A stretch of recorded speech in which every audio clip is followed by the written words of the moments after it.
Hi, my name is Nicole O'Neill and I work for the City of Margate Fire Department for the last 18 years. I'm a firefighter paramedic there. I've taken some classes to further my career and now I'm trying to teach you some fire safety for your house. So we're going to start in the kitchen. Most of the stuff happens in the kitchen. 60% of fires happen in the kitchen and most of them houses with no smoke alarms. Some of the tips I could help you teach for when you cook is make sure you have a good pot, you don't have any towels close by on the heat. And when you want to use it, make sure you have a handy thing for the pot. Also, don't have tons of pots and pans in your stove. And make sure you clean it well because you could have a grease fire. Make sure it's attended at all times. Make sure there's no boiling water where kids could reach and pull down on them. Now we're going to go to make sure you have an evacuation plan, a plan A and a plan B. Just in case there's a fire and you can't go out the first way that you wanted to, you need a backup plan. Get out, stay out, and call 911 immediately. Make sure you have people that know if they go out, if you have infants and children, to grab them first or pets. And get out and stay out and don't come back in. People want to come back in, try and grab clothes. It's not worth it. Your life is more important than material things. You could always replace them, but you can't replace you. So now we're going to teach you, make sure you know how to open your windows and doors if you do get out. Electrical fires also happen in the laundry room. One of the things is the lint. Make sure it's clean. This is a little dirty, but we make sure we clean it every time before we put clothes in because it could overheat and cause a fire. Also, let me just shove that back in there. Also, the water heater. You want to make sure that there's no clothes, plastic bags behind there, close to it, where it could overheat too and also cause a fire. Now we're going to talk about some candle safety. I personally like candles. It makes the house smell good, but I make sure that they're not unattended. Where my children, they're older now, so they're okay with not touching them and burning themselves.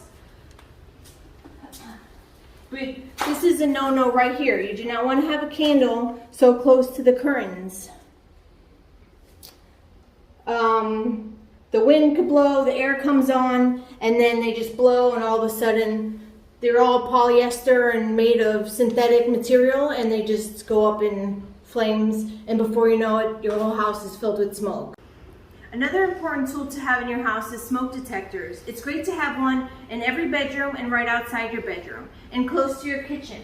That's where we have ours. We check it every month. We hit the button to make sure it goes off. We also change the batteries once a year. You don't want them too close to the kitchen, especially somebody like me who doesn't know how to cook. They'll be going off all the time. But you want them at least close enough so if something does happen, they do go off and tell everybody that your house is on fire.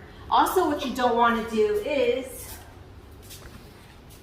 have all these outlets plugged into a certain thing for TVs, phones. All the kids have electronics these days, and this is what the kids do. They go underneath the bed, they overheat, and again, close to the carpet, to the curtain, and they could cause an electrical hazard and a fire could start. We've seen it many times on the news where people have chargers and they blow up and before you know it, their bedroom's on fire.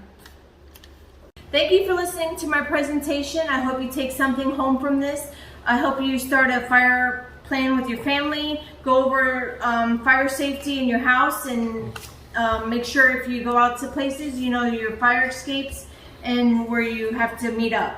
Make sure you have a meeting spot in front of your house in case of a fire. Do we have any questions in the room? Sir? Yes.